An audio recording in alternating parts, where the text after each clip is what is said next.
समय में इस तरह की लीला रची और लोगों के लिए यातायात की सुविधा का प्रबंध किया। इस मंदिर की स्थापना के 1 साल बाद ही महाराज जी ने प्रतिवर्ष वैशाख महीने के शुक्ल पक्ष की त्रयोदशी के दिन 1 महीने तक यह मेला आयोजित करने का ऐलान किया।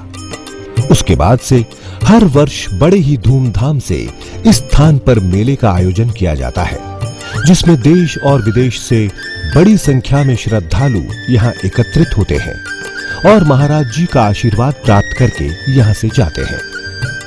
इस स्थान पर एक लंबा समय गुजारने के कारण ही इनका नाम बाबा नीव करौरी पड़ा था।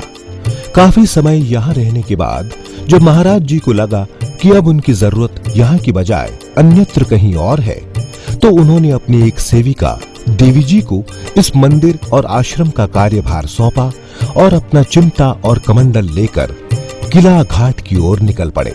सन 1934 में नीव करौरी से जाने के बाद महाराज जी का कृपा क्षेत्र काफी विकसित हो गया था।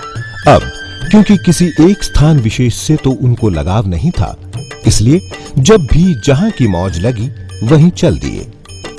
यहां से जाने के पश्चात महाराज जी ने एटा, मैनपुरी, फतेहगढ़, आगरा एवं इनके आसपास के गांवों का भ्रमण करना आरंभ किया।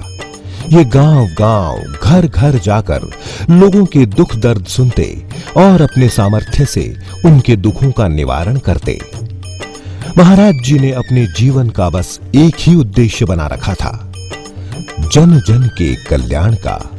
इन्हें हमेशा पता रहता था कि किस जगह पर दीन दुखियों को उनकी जरूरत है। अपनी मौज में आकर ये वहां पहुंच जाते, लोगों के घरों में जाकर उनके दुख दर्द सुनते और उनके दुख दर्द दूर करने के लिए अपने समृद्ध या सरकारी नौकरी पेशा भक्तों को माध्यम बनाते। और जब कभी उनसे कोई इस बारे में पूछता तो ये बड़ी सादगी से कह देते कि ये सब तो हनुमान जी का किया धरा है। परंतु इनके करीबी भक्त ये जानते थे कि ये हनुमान जी महाराज स्वयं बाबा ही हैं। अपनी आंतरिक शक्ति से महाराज जी किसी भी बड़े से बड़े सरकारी अफसर या धनवान व्यक्ति के विचार इस तरह से बदल देते कि वो इंसान सहर्ष दीन दुखियों की सेवा करने को राजी हो जाता।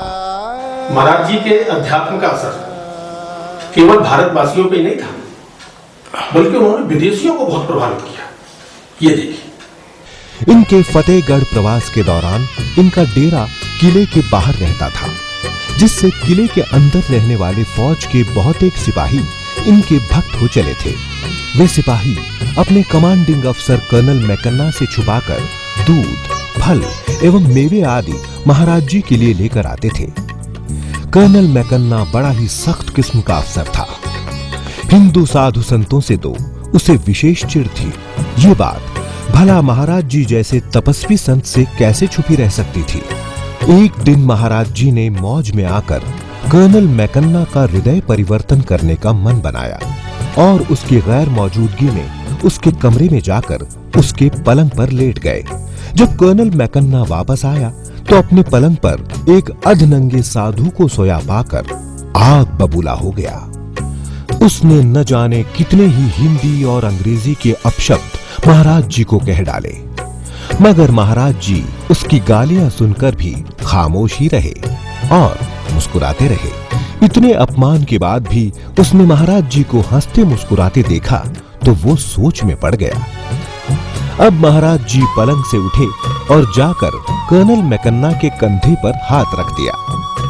महाराज जी के स्पर्श ने जैसे जादू जैसा काम किया। कर्नल मैकन्ना की बुद्धि ही बदल गई। वो महाराज जी के चरणों में गिर पड़ा और उनसे माफी मांगी। यही नहीं, उसने उसी समय अपने मातहतों से दूध और फल मंगवाकर महाराज जी की सेवा में अर्पित किए। इसके बाद से आजीवन कर्नल मैकन्ना महाराज जी का शिष्य बनकर रहा। महाराज जी का पहला विदेशी शिष्य बनने का सौभाग्य कर्नल मैकन्ना को ही प्राप्त हुआ था। जब कभी भी जिंदगी में उसे कोई परेशानी नजर आती, वो सच्चे मन से महाराज जी को याद करता और महाराज जी भी उसकी परेशानी दूर करने पहुंच जाते।